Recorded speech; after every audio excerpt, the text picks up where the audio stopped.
Hi, good morning. Sorry, I'm a little bit late.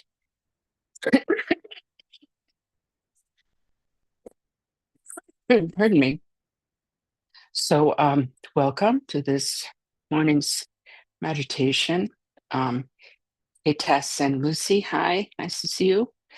Um, if you have any questions, please let me know. Okay. I think there's often a lot of questions. Maybe we don't even realize we have a question.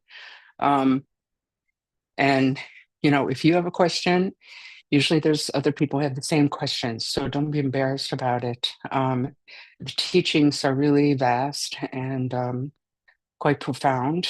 And so there's, potentially a lot of questions having to do with aspects of the teachings. And then there's the aspect of, trying to put the teachings into practice, right, in our daily life. So there's that um, category, I guess.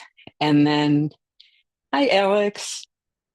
And then there is, if you have a question, that's what I'm talking about now. I don't know if you just got here, but so there's the teachings, there's, practice, kind of how to put the teachings into practice. And then there can be larger questions, like,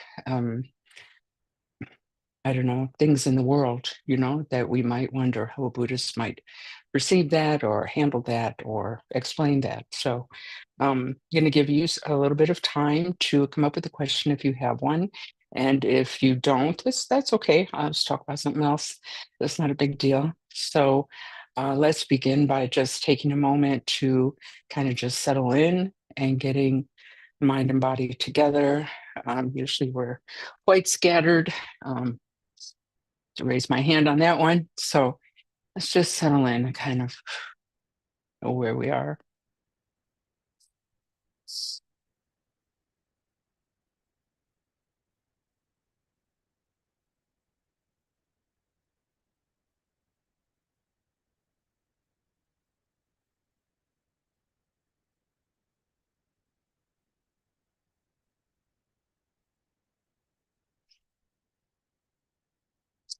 And Sando Sangarab Shiri Sempemakaraj Vanishuna Susun Natadengasaso.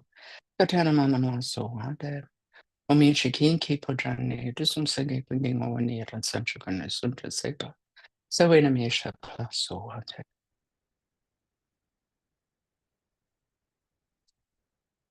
So we're going to begin with our bodhicitta motivation, which is bodhicitta is a Sanskrit word. Bodhi is the same root as the word Buddha, it means awakened or enlightened.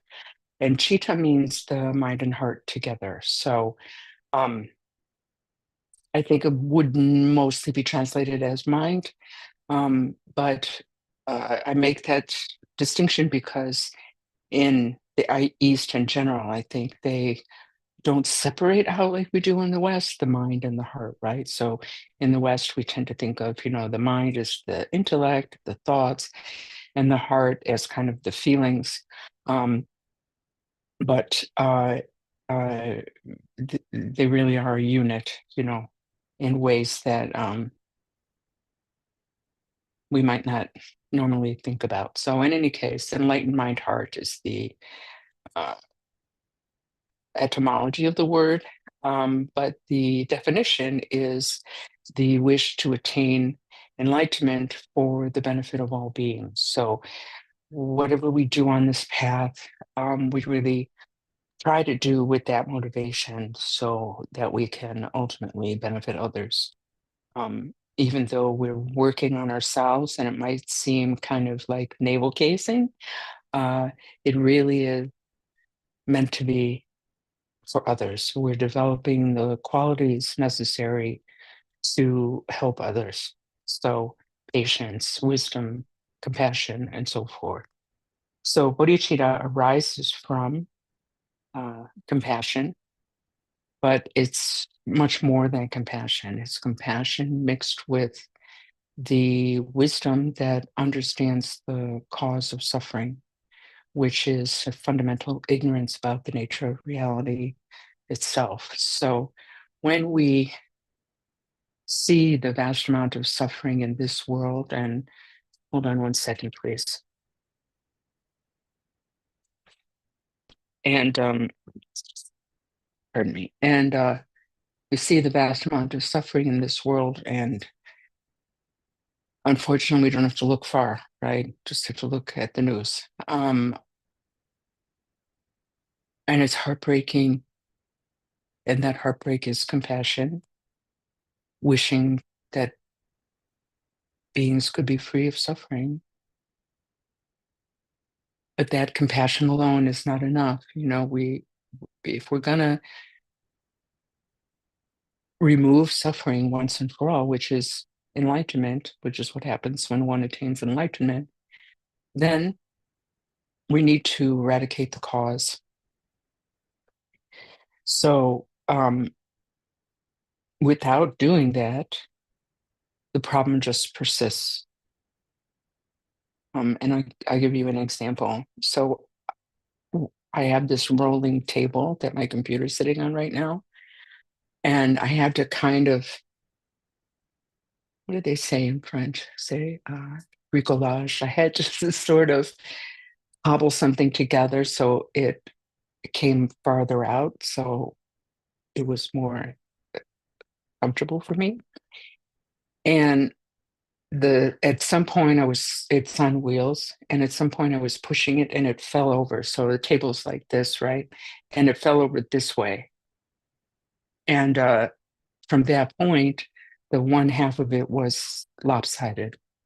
And I did all kinds of things to prop up the side that was lopsided, which was dealing with the symptom, right? This is lopsided. I'm going to put things under it. But I didn't, it took me forever to think about turning the table upside down and trying to find the cause, right? And the cause was a missing screw that was holding it together. And that's why it was lopsided like that. So all I had to do was get a screwdriver and a screw and screw that in, and I didn't have the problem anymore. Maybe it's not the best example, but for me, it made me laugh because I was like, yeah, that's it exactly. We're constantly kind of putting band-aids on things, right? And trying to fix things from the effect side, let's say, but we're not trying to, often we miss dealing with the cause. So um, the cause of suffering is this, as I said, this kind of fundamental ignorance. So out of compassion for others and their intense suffering, then we want to form that motivation that made the time that we spend together this morning benefit not only ourselves, but others as well. Pardon me.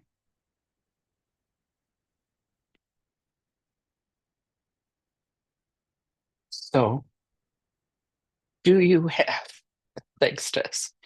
Tess is my main cheerleader. Do you, does anybody have questions for me this morning? I'll give you a minute.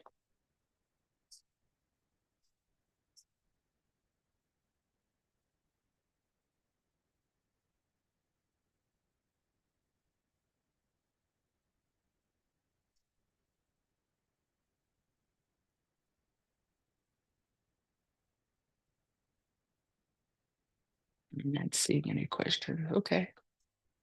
Right.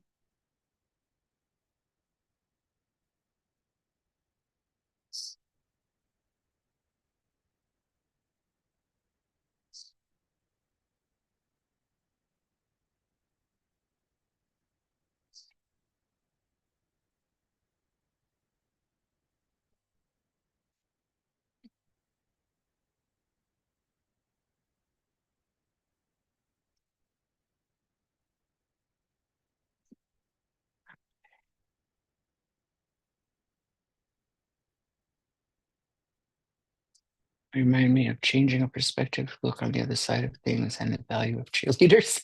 So happy to be you. And have one or two more thanks, Tess. You're so sweet. Uh, okay. Um, Honestly, I'm not sure what I want to talk about this morning.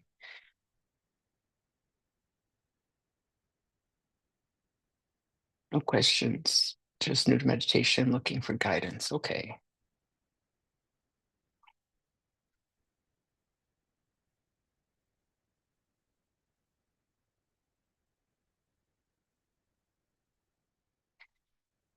So let's talk about meditation then.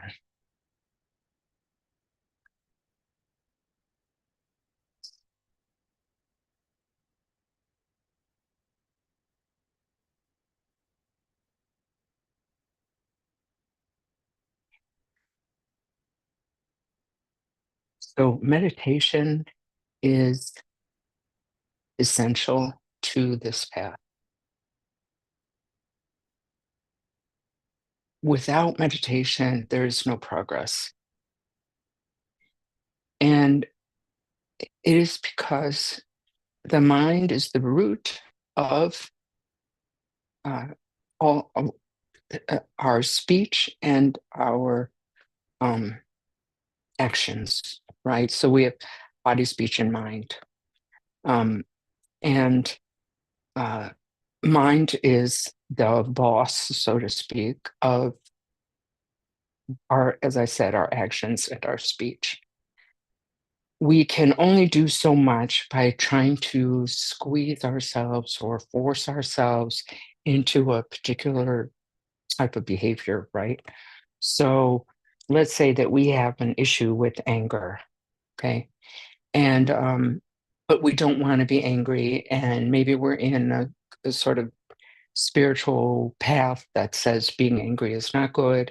And so we try really hard to not be angry, but we're angry anyway, right? And so what we do to try to deal with that is to kind of pretend we're not angry, or we push it down, or we, scream when nobody's around, or this kind of thing, right? Or we put ourselves down, why am I like this? I should not be like this. What's wrong with me? Nobody has this problem, etc. Right? That's dealing with the symptom, as I said earlier. Um, so I'm going to just, because I forgot again, there's the way the sun is now, it's hitting this reflection, and it's like blinding me. So, I mean, just hang on one second. I want to just close this uh, curtain a little bit. I'll be right back.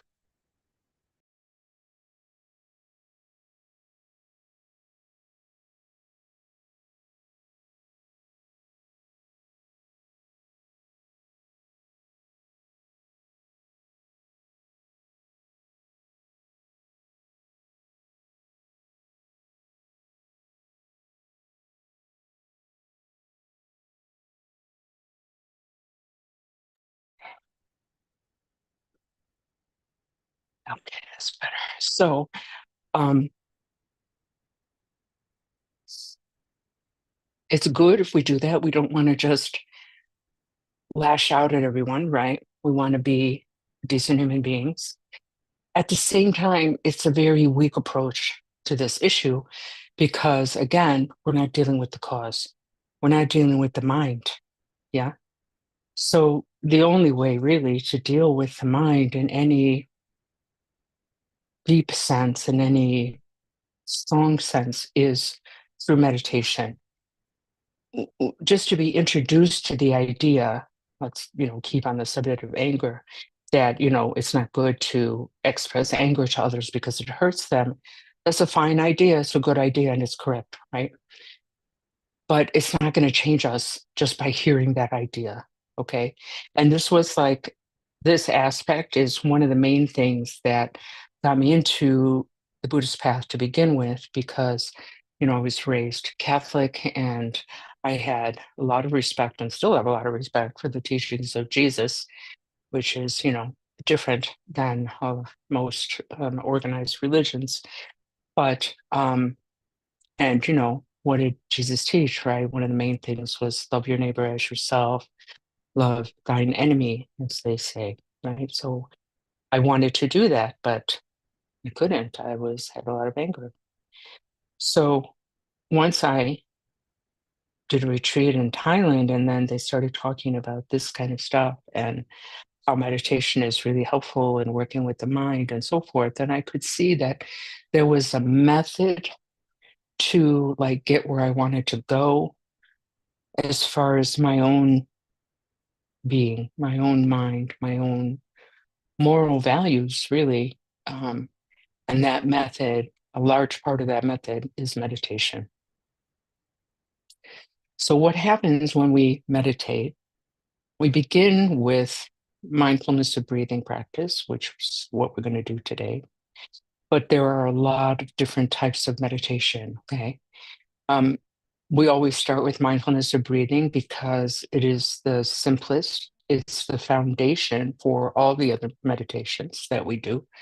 And the breath is always with you. I mean, as long as you're alive anyway, right? You're breathing. So you have that tool right there to focus on. But you could do, mindfulness of AirPod case. You could do mindfulness of trees. You could do, mindfulness of sound. You can do mindfulness of feeling. You can pick anything really.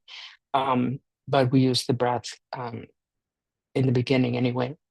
And then there are other types of meditations, like the practice of exchange or Tonglen, where we work directly with the kind of the ego, which wants to put ourselves first. And this meditation is specifically for um, contacting, I guess, uncovering, discovering our innate compassion.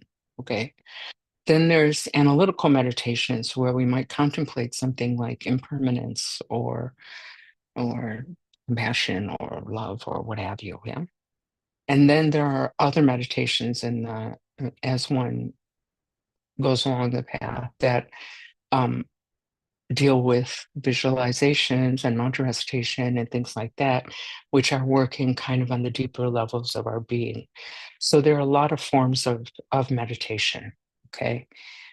And ultimately, the reason that we want to do these meditations ideally is the bodhicitta motivation that I described earlier, right? In order to benefit others. So you might think, well, how is mindfulness of breathing benefiting anybody else, right? Well, it benefits others quite a lot if we can be more aware, more kind, more patient, more compassionate. Yeah, of course, that's going to benefit everybody around us and ourselves. Although we have this bodhicitta motivation ideally, and we're trying to, um, you know, we're trying to have the motivation to benefit all beings and not only ourselves. We're not erasing ourselves from that equation. We're also wanting to attain enlightenment for ourselves and benefiting ourselves. What we're trying to get away from is the thought of only benefiting ourselves. Okay. And, we shouldn't be embarrassed or ashamed or whatever if we came to the path with a more self-centered approach. I can almost guarantee that everyone who begins on this path begins with a desire for themselves. There's nothing wrong with that. It's totally normal. It's the same with me. Every person that I know, it was pretty much their initial motivation was they wanted to be more happy, or they wanted to be more calm, or they wanted to um, be able to concentrate better, or they heard it was cool, or they were hoping to meet a boyfriend or girlfriend or whatever, right? So um, it doesn't really matter what the motivation was for us coming in. We can always change that and develop that to having this bodhicitta motivation. So what happens when we meditate? Well, we take meditation posture, which I will explain, and then we are focusing on the sensation of the breath that's coming in and out of the nose. Okay. And we're using that sensation as an object of our concentration. So I normally try to avoid using the word concentration because as soon as we hear that word, we tend to tense up, right?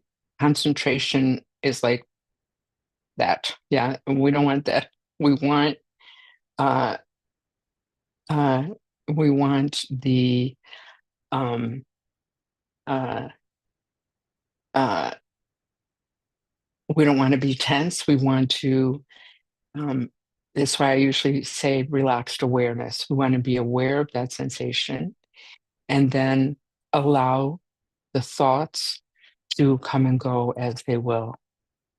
So, hang on one second. So Alex asked, thank you for this. Can you speak to the spiritual beliefs in Tibetan Buddhism? So that's a really big topic, Alex. Do you have something specific from that uh, I can speak on? And while you're getting back to me, I'll continue with this. So, so we're letting the thoughts come and go and come and go and come and go without getting involved in them. So what is the point of that?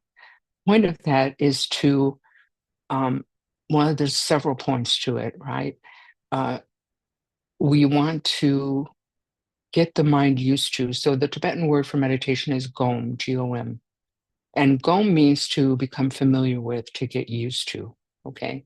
So we're becoming familiar with what the mind feels like in a state of distraction and what the mind feels like in a state of awareness. So that's one.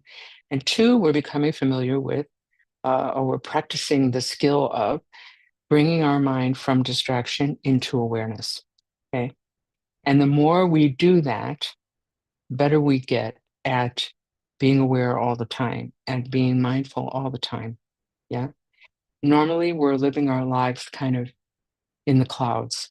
Yeah. Distracted by everything and not really present. So, meditation, mindfulness meditation really helps us to be present. Okay. So, what is the effect of that presence, of being present? Okay. One is to, pardon me, one is to better concentrate on whatever it is we're doing. It's kind of like the most simple, sort of lowest, I guess, result of that. Um, the second is to actually know what's happening in our mind, right? Because often we don't really know. Like if we go back to the example I started with about anger, um, we uh, we often don't even know that we're angry until we're kind of in a rage, right? And at that point, it's very hard to do anything about it. We're really lost in that emotion. But if we were aware of what's happening in the mind, we can see as soon as we start to get irritated. Yeah. Um, the moment we start to get irritated, we can handle that very easily. Yeah. Because it's small, it's not this huge thing that we're out of control. Okay. Um, so we can handle that better. Uh, Three, we can learn that we are not our thoughts and emotions. So we're not obliged to follow every thought and emotion that comes through our mind. When we're sitting on a regular basis and we're letting thoughts come and go, and that includes emotion, we start to realize that these things actually don't have power over us at all. And we begin to develop the skill to be able to um, respond to life rather than have just a knee-jerk reaction to everything, right? So we have a choice about how we respond. And we don't have to get ourselves in trouble by just reacting blindly to things. So that's three. Four, it actually helps us to develop and practice compassion for others because of our awareness, right? We can see others. We can get out of our self absorption and kind of see what others are going through, and also have more access to our own wisdom and compassion to know what to do for these people. And then on a deeper level, so this would be five, um, we open the door to understanding the true nature of reality, our perception, how things actually are, how they are impermanent and of inherent existence, the power of the mind, and so forth. Yeah. So there are really immense benefits to meditation. And mindfulness breathing practice is something that is very simple. It's not a lot of steps, it doesn't take any accoutrement. It doesn't take any props, you just sit wherever you are and you do the meditation. Of course, it's nice if you have a nice space and an altar and so forth and so on, but you don't need those things to meditate. You can sit on your porch and meditate. You can be on the bus and meditate. Um, so that's like I'm just talking about mindfulness, the breathing practice there, and the benefits of it and the import, because it's very, very important actually. Um, and this is again like really a special quality of Buddhism that I think a lot of other systems do not embody, and that is this method. There's a way to train your mind to be the way you want to be, um, and to grow into a kind of person who is completely diffused with love and compassion and wisdom. So it's a pretty big deal. All right, I'll stop here. So, Alex, I didn't hear anything specific from you, but spiritual beliefs in Tibetan Buddhism is a really big topic, which is why I kind of ask you to narrow it down. I would encourage you to look at our other videos and also to join a class, a seminar, and things like that. I will be putting out a newsletter. I keep saying this, I think it's 3 weeks I'm saying this now, but it really is coming soon, I promise. Um, about the classes and programs and things that are coming up at the end of this month and into and into the future. Um, we are starting a class called Words of My Perfect Teacher, which really goes into detail about the beliefs in Buddhism. So I would encourage you to do that class if you can. That will be on Thursday evenings from 6:30 to 8. Um, yeah. Oh, no specifics. Okay. All right. I knew I'm looking for more info. Okay. Okay. Good. Good. Yeah. So, um,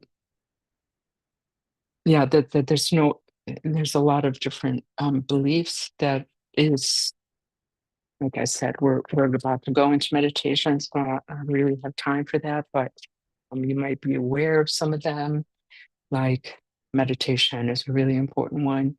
Um, Past and future lives, death and dying, law of cause and effect, Four Noble Truths. I mean, there's really a lot there. So, think about joining that class, and or I will be offering another class, which I haven't decided yet what it will be, on Wednesdays. So you could join that class as well. Um, and then every Saturday we have these meditations, and typically I talk about, give a short talk about the Buddhist path, and then we do meditation. So that's every Saturday from 10:30 to 11:30 here on YouTube. I don't know where you are, where you live, but second Saturday of every month, which in our case, this month is next Saturday. We're also in person at the Lakewood Public Library. So you might want to join us there if you can, if you're going to be in the area. And usually we go out for coffee after 2, so we can just talk to each other. So kind of get to know each other a little better.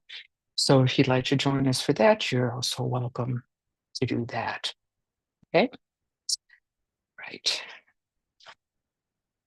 So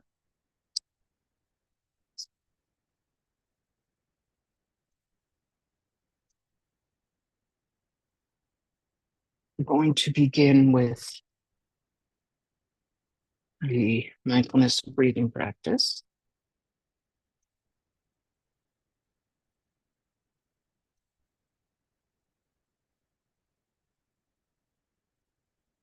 So I'm going to talk about the posture first. So if you're sitting on the floor or on your bed or what have you, just cross your legs in whatever way is comfortable for you. If you're sitting in a chair, you just want your feet flat on the floor in front of you. It's going to be a much more stable position. If you are height challenged, then you may want to just put a pillow under your feet so that your feet can be flat. All the other instructions are the same. So your hands can be either palms down on your knees or your thighs, right? Or palms resting one on top of the other like this in your lap. or with your fingers on top of each other and your thumbs touching like that in your lap. Okay. The arms should be relaxed at your side. So you're not holding them out, you're not squeezing in, just relaxed. Okay. The back is straight, the spine is straight, which is really the most important part of the meditation posture. And that means the back of your neck is also straight. Chin is going to be tucked in a little bit. Shoulders should be back a little bit. So you just want to and as soon as you do that, you'll feel your chest kind of open up, which is great. Mouth is closed but relaxed. Tongue resting on the roof of the mouth. Breathing through the nose. Ideally, your eyes should be open, about half open, looking down in front of you, a relaxed, lowered gaze. If that's really uncomfortable, you can close your eyes, but it's not recommended. What I did, because initially when I learned about Buddhism in Thailand, we were taught to meditate with our eyes closed. And then when I moved over to the Vajrayana or Tibetan Buddhism, we were taught to meditate with them half open. So it was a bit of a struggle for me. But what I did was I started with them open, and when that became too uncomfortable, I would close them. And then after a while, I would open them, and I would alternate like that for a little while until I became used to meditating with them open. So that would be my suggestion. Pardon me. Um, pardon me.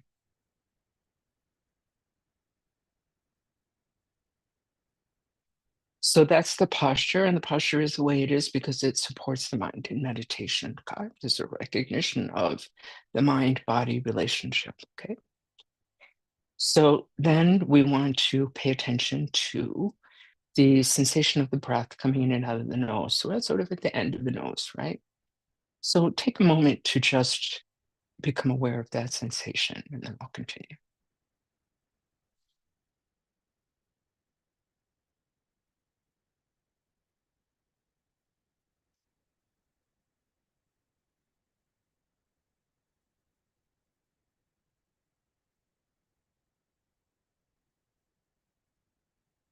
Okay. So we want relaxed awareness as continuous as possible in that sensation. Okay. Meanwhile, we're not trying to stop thinking. This is often a misunderstanding of meditation. We're not trying to stop thinking, okay? We're allowing the thoughts to come and go without getting distracted by them. So let me give you an example. So if what we're aiming for is, let's say we're sitting, we have the posture, okay? We're looking down, breathing through the nose, okay? And the thought arises, Halloween is next month. What we want to do is just let that go. That thought is going to arise, dwell, and disappear on its own if we don't feed it, if we don't follow after it. Okay. So if we want, we can label that thinking and come back to the breath. And maybe the next thought is, I like lemon cookies out of nowhere, right? Then we let that thought go. We keep the mind on the breath. Maybe the next thought is something terrible. I want to run over my neighbor with my car. It's just a thought. We also just let that go. Everything should be, in a sense, in meditation, the same weight, which is weightless. Okay. It's just a thought. We don't have to run after it. We don't have to judge it. Oh, I'm a bad person because I thought that. Or maybe we think I'd like to be like Mother Teresa. Oh, I'm so holy. Look at me. No, it's just also just a thought. Lemon cookies is a thought. Halloween is a thought. We just let all those things pass and we keep the mind on the breath. That's the ideal. Okay. But probably what's going to happen is at some point, maybe right away, maybe a little bit later, a thought will arise that we're going to run after because we have a really strong habit of doing that. Yeah. Even if we don't accept past and future lives, we just think about this life, it's still a super strong habit, yeah, from childhood to now. So it's not going to go away like that, right? So, but we're training our mind. It's called training the mind. I mean, we're training our mind like you train a dog. Woof, woof. Anyway, I could make jokes, and I'm not gonna. Okay, so we're training the mind, like you train your body at the gym, or you train yourself to learn French or something. Yeah. Okay. So thought will arise, dwell, and disappear, replaced by another thought that arises, dwells, and disappears, etc.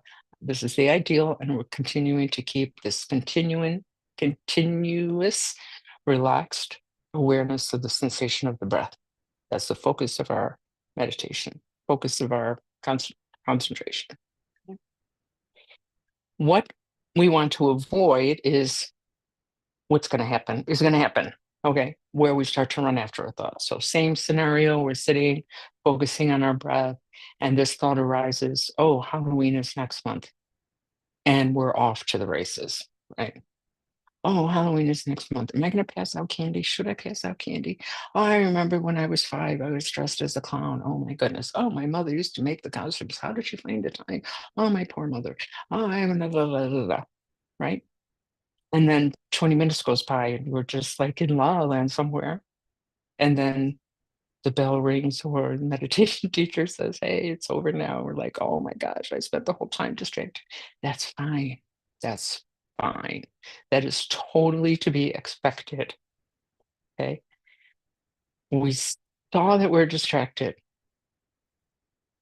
We're learning about our mind if that happens. That's great. It's not a problem. Okay. Our attitude towards the meditation, towards ourself in meditation is also really important, not just the technique. Okay. So let's say that happens. Okay. Sitting, thought of Halloween arises, and we're off and running and we're just feeding it, and it's going off in all directions and so forth. As soon as we realize we're doing that, just simply bring the mind back to the breath. No need to judge yourself. No need to feel bad, or frustrated even. That might happen every couple seconds. That's fine. If you realize, oh, I got distracted, that's the freaking practice. I got distracted. And you bring your mind back. Bring my mind back to the breath. And maybe a minute later, if you get distracted again, and you bring your mind back again, that's practice. That's why it's called practice. If we could just do it from the start, we wouldn't need to practice, right? So this practice is allowing us, as I said before, to to know how it is when we're distracted and know how it is when we're aware, and develop this skill to bring the mind back from distraction into awareness and stay there. And over time, we will get better and better at that. The time that we're able to be aware will increase, and the time that we are distracted will decrease. Okay. So that's all we're doing. So it's a simple practice. It doesn't mean that it's easy, okay, but it is simple. That's all we're doing. Now we have the meditation posture. We bring our awareness to the sensation of the breath at the end of the nose, coming in and out of the nose, and letting the thoughts come and go to the best of our ability while maintaining that awareness. When we get distracted, we bring the mind back. That's okay. All right. So let's begin that now. All right. Take the posture as described.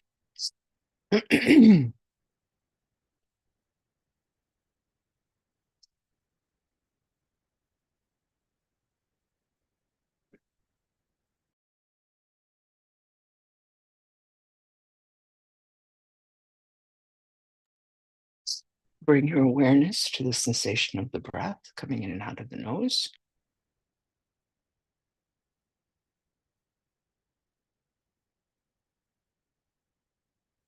And do your best to maintain continuous, relaxed awareness of the breath.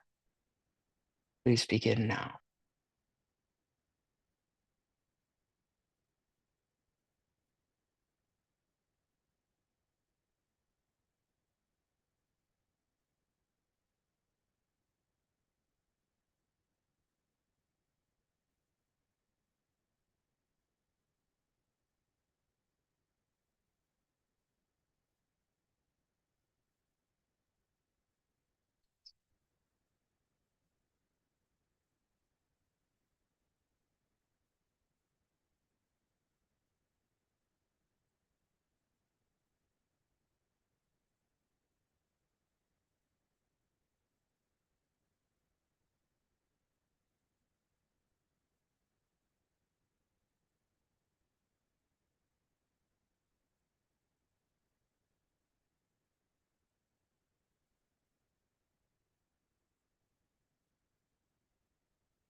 Now we begin to count the breaths, counting either every in breath or every out breath for a total of 10 complete breaths. Counting helps us to realize more quickly when we've gotten distracted because we'll lose count, right? So let's say we get to 4, 5, and suddenly we're off and running, chasing some thought, and we lose count. As soon as we realize that, just no big deal. "Oh, okay, I got distracted. Cool. I recognized I got distracted. Great. Good for me. Come back. Start again at 1." If you get to 10, sometimes people get distracted by that. So, "Oh, I got to 10. I'm almost enlightened," Don't do that. Just, no big deal also. Just bring the mind back and start again at 1, okay? So please begin that now.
Your mind back to the breath, relaxed awareness. Your mind should be as relaxed as possible while maintaining awareness of the sensation of the breath at the end of your nose. Your body should be as relaxed as possible while maintaining the posture. So you want to check both of those things from time to time. So please continue.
Okay, now we can end the meditation. So now we're going to do the closing prayers. Not obliged to follow along if you don't want to, but this is what we normally do. Um, we begin with the long life prayers. I'm going to share the screen in 1 second. But you can download them yourself. There's a link in the description below so that you can say them and have them for yourself. So let me share the screen here.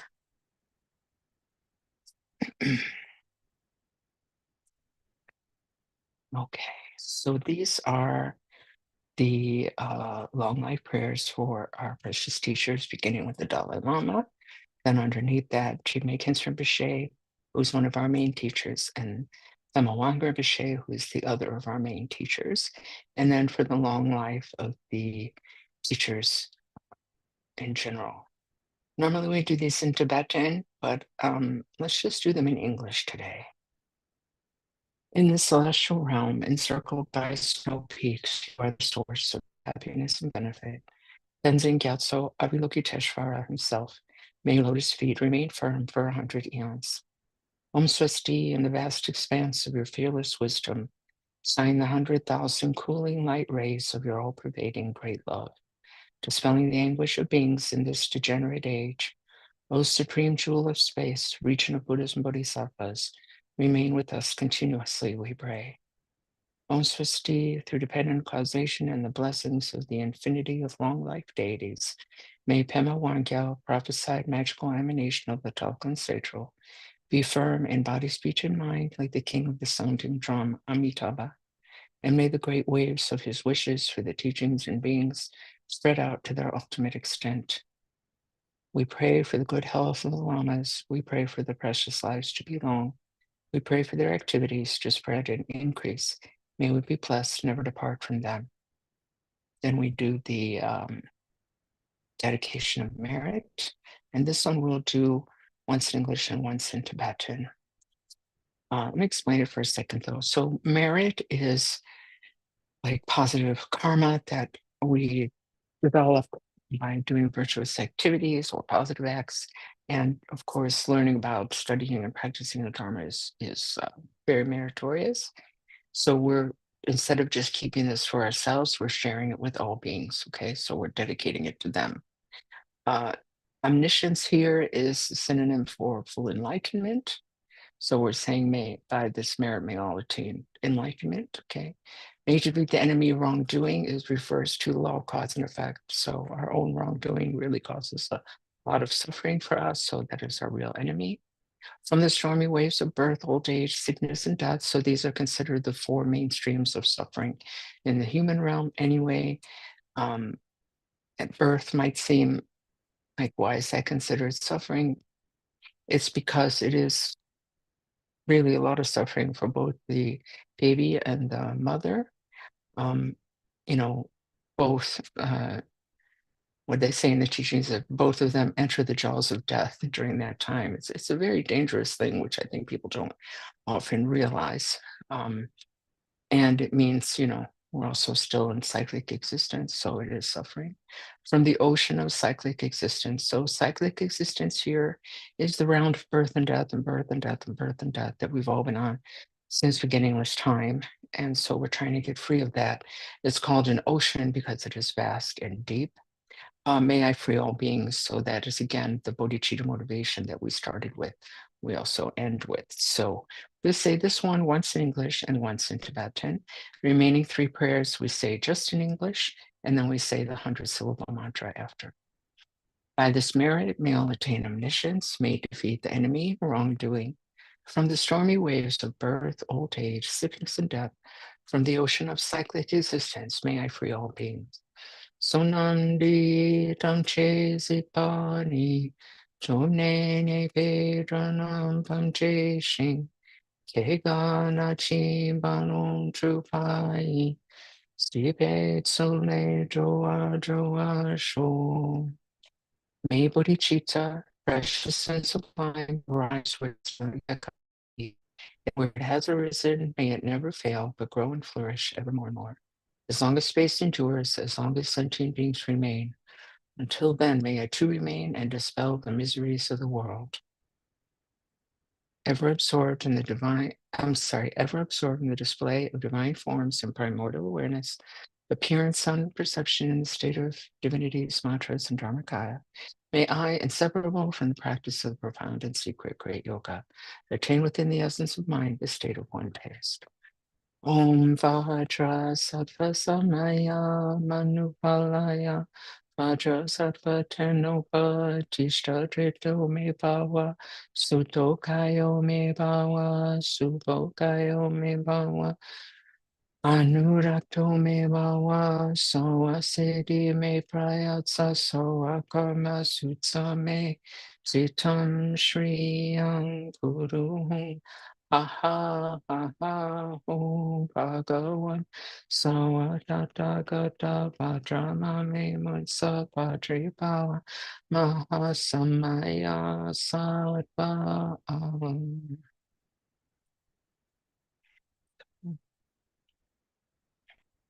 So before I let you go, I have a couple of announcements and other things to say. First of all, thank you so much for joining us this morning. Tomorrow we will be doing the Buddha sadhana at 11:30, from 11:30 to 12. So please join us for that if you can. Links below. We do that just on Zoom. We don't do that here on YouTube. So please join us for that. It's a really beautiful practice. That we do 3 times a month, and it changes days because it's done according to the lunar calendar. I'm not sure what tomorrow is. I think tomorrow's a new moon. I don't know. Anyway, uh, so that's happening. Sign up for the newsletter if you haven't already. The info below for that. Please donate if you can. We do need money to continue, even though we don't have a physical center anymore. Everything that we do costs money, man. Zoom costs money, a website costs money, our accountant costs money, etc. Okay, so we do need funds. So please, think about donating. It doesn't have to be a lot. Best is if you become a member. I think our lowest is $10 a month. So if you can afford that, a lot of people do that. That's really, really helpful. So or if you just want to make a one-time donation, that's also very, very much appreciated. So whatever you can manage, we're really, really grateful for. And it's a really meritorious act. So please think about doing that. What else? I think that's about it. Enjoy the rest of your weekend. It looks like there's some beautiful weather this weekend. Thank you, uh, Tess and Lucy and Alex and anybody else who managed to join us today. And have a wonderful time. See you later.